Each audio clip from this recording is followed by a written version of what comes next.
This is Sportscentre. Hey, I'm Luca Canstrelebre in for Marissa Roberto, and Bieber Fever is sweeping Toronto.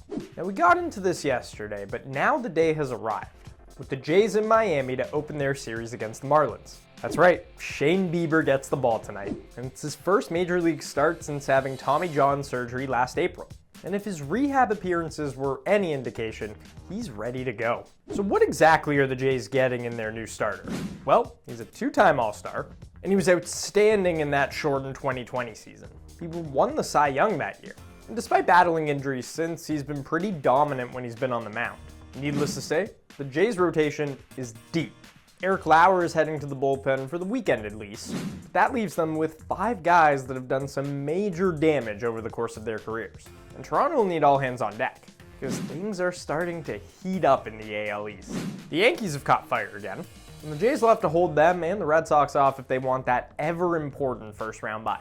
New York lost to Boston last night, but they're still just 4.5 games back. FanDuel has the Yankees at less than 3-1 to win the division, with the Jays still obviously the front runner. So guys, what do you say we keep it that way, huh? Time now for the CFL Preview powered by FanDuel.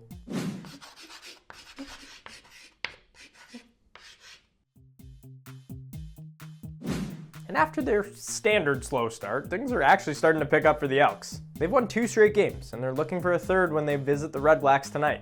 Cody Fajardo has been the most efficient passer in the league this season, and a stabilizing force since stepping in for Trey Ford. He's got 7 touchdowns to just 2 interceptions, and he's also passed for over 250 yards in each of his 4 starts. Safe to say Edmonton's got to feel pretty confident in our nation's capital.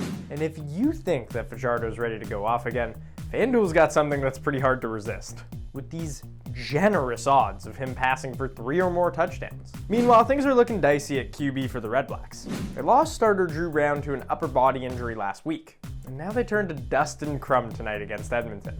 Not exactly a winning formula for Ottawa, which lost 2 of its 3 games without Brown earlier this season. Not much of a surprise here, FanDuel is riding with the Elks, installing them as a slight favorite tonight. You can catch tonight's game between the Elks and Redblacks on TSN. Coverage begins at 7 Eastern, 4 Pacific. The NHL season isn't here just yet, but there are already a few dates that feel personal. So how about we look at some games that certain teams might have circled? Let's start with October 21st. Brad Marchand's first game back in Boston, but in a Panthers uniform. 16 seasons in Bruins colors, and now a cup in Florida. He's the villain for the night, but we think Bruins fans will give him a lot of love. On November 22nd, we've got the Panthers and Oilers, let's call it round 8. A fresh regular season chapter of a Stanley Cup final that still has bite. It's November hockey that's gonna feel like June, at least for one night. December 15th is Chris Kreider's first game back at MSG as an Anaheim Duck. 13 years in New York for Kreider and a lot of clutch goals scored. This one has nice video tribute, awkward feelings, and someone scoring the most ridiculous tip-in written all over it. January 19th is going to be an emotional night.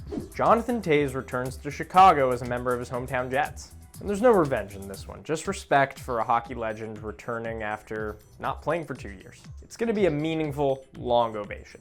Maybe a lump in the throat, even if you're pretending it's just dust. And last but not least is January 23rd. Mitch Marner, back at Scotiabank Arena, wearing Vegas gold. And you can already feel the tension. Expect boos every time he touches the puck. Maybe some cheers for the heartfelt video tribute, and if he scores, well, then he's back to public enemy number 1. So there you have it, 5 games on the calendar you won't want to miss. Mark the dates, because the stories write themselves once the puck drops. We've got more football, and really, why not? The NFL preseason wraps up this weekend, and we're just 13 days away from week 1 kickoff.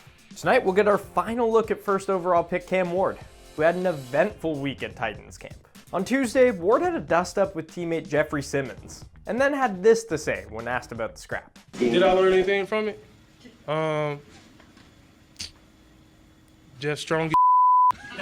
I would say it was fun at the same time, and I think it was what we needed though. I mean, we love competing. Especially me, Jeff, and I'm excited to have that man as my teammate. Yeah, Cam, that's your best defensive player, and he plays in the trenches. He's tough. To this point, Ward's been okay in the preseason, but there's not a whole lot to read into there. He's locked in as Tennessee's starter.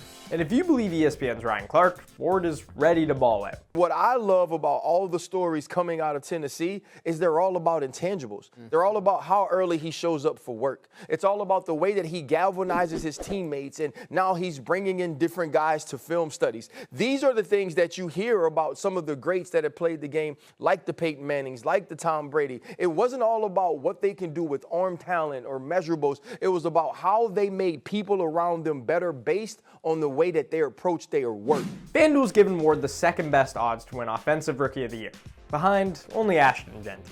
And we can't wait to see how that one plays out. Or how the NFL season's going to play in general, so why don't we start this thing already? And lastly, at Bar Down, we're always ready for hockey season, as you likely gathered a little earlier in the show. So to get ourselves fired up, we've got a little spelling bee.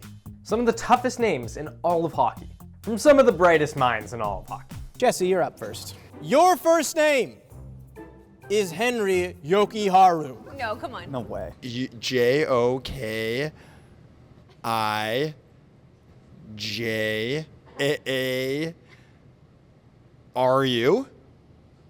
Are you gonna sit down? Yes. Now. It was a tough look for Jesse. Truthfully, a tough look for all of us not named Thomas Pockernick, okay? Because we're not good at spelling. We've learned that now twice. You can catch our entire spelling bee over on Bar Down's YouTube channel.